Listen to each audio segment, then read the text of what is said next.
Welcome back to Kanithakshi channel. இன்னைக்கு நம்ம என்ன பார்க்க போறோம்னு பார்த்தீங்கன்னா, இன்னைக்கு ஒரு கோவக்கா பெப்பர் ஃப்ரை தாங்க இன்னைக்கு நம்ம பார்க்க போறோம். அதுக்கு நம்ம கடாய் வச்சாச்சு.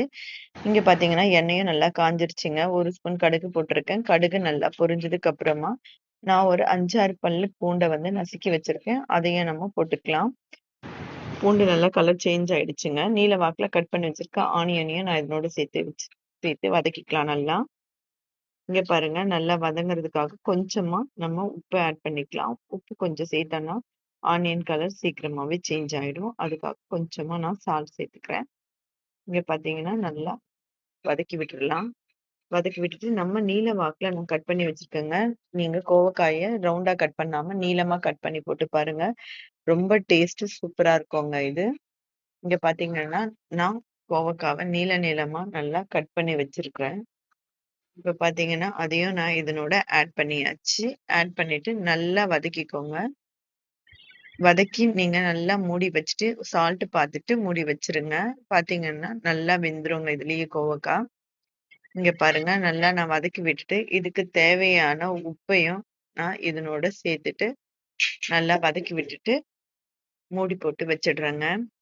இந்த மாதிரி கோவக்கா சாப்பிடாத குழந்தைங்க கூட இத நல்லாவே சாப்பிடுவாங்க. இந்த மாதிரி செஞ்சு குடுத்து பாருங்க. கோவக்காய் சாப்பிடாத குழந்தைங்க கூட திரும்ப திரும்ப கேட்பாங்க. லஞ்ச் பாக்ஸ் ரெசிபிக்கு ரொம்ப ரொம்ப ஆப்ட்டா இருக்கும். உங்க பசங்களும் இந்த மாதிரி செஞ்சு குடுத்தீங்கன்னா, காய் மிச்சம் வைக்காம சாப்பிட்டுட்டு வந்துருவாங்க. இங்க பார்த்தீங்கன்னா, நான் தேவையான அளவுக்கு மிளகாத்தூளையும் சேர்த்து நல்லா வதக்கி விட்டுட்டேன். இப்ப பார்த்தீங்கன்னா, நல்லா ஓரளவுக்கு வதங்கிருச்சு. இப்ப நான் மூடிய போட்டு அப்படியே இன்னும் கொஞ்ச நேரம் வேக வச்சுக்கலாம். ஏன்னா, கோவக்காய் கொஞ்சம் ஹார்டா இருக்கு இல்லைங்களா? அது கொஞ்சம் வேகறதுக்கு லேட் ஆகும். அதனால நான் மூடி போட்டு வேக வச்சுட்டேன். இந்த ஸ்டேஜ்ல இப்ப பார்த்தீங்கன்னா, நான் கொஞ்சமா மிளகு தூளையும் சேர்த்துக்கிறேன். சேர்த்துட்டு நல்லா வந்து இத மூடி போட்டு வச்சுருங்க. மூடி போட்டு வச்சு, நல்லா வெந்ததுக்கப்புறம் கிளறி விடுங்க. சிம்ல வச்சு செய்யுங்க. நல்லா ரோஸ்ட் பண்ணிடுங்க. நம்ம உருளைக்கிழங்கு வறுப்போம் இல்லைங்களா? அதே மாதிரி தாங்க. இந்த டேஸ்ட் மிளகுத்தூள் போட்டிருக்கிறதுனால, இந்த கோவக்காவோட மிளகு பெப்பர் ஃப்ரை ரொம்ப டேஸ்ட்டா இருக்கும். சூடா ரச சாதத்தோடவும், சாம்பார் சாதத்தோடவும் சாப்பிடுறதுக்கு ரொம்ப ரொம்ப சூப்பரா இருக்குங்க. இந்த மாதிரி ஒரு முறை செஞ்சு பாருங்க. செஞ்சு பார்த்துட்டு எப்படி இருந்துச்சுன்னு சொல்லிட்டு எனக்கு கண்டிப்பா கமெண்ட்ல சொல்லுங்க.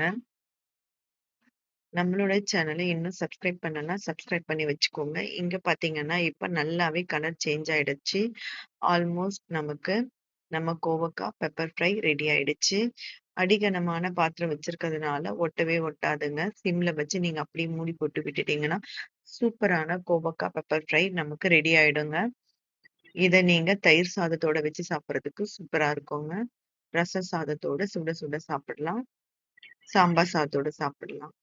ரொம்ப நல்லா இருக்குங்க. இந்த மாதிரி லஞ்ச் பாக்ஸ்க்கும் நீங்க குழந்தைங்களுக்கு பேக் பண்ணி குடுக்கறதுக்கும் இது ரொம்ப ஆப்ட்டான ஒரு டிஷ்ங்க. இந்த மாதிரி செஞ்சு பார்த்துட்டு நீங்க எனக்கு கமெண்ட்ல சொல்லுங்க. கண்டிப்பா நம்ம சேனல சப்ஸ்கிரைப் பண்ணி வச்சுக்கோங்க. தேங்க் யூ ஃபார் வாட்சிங் அவர் சேனல்.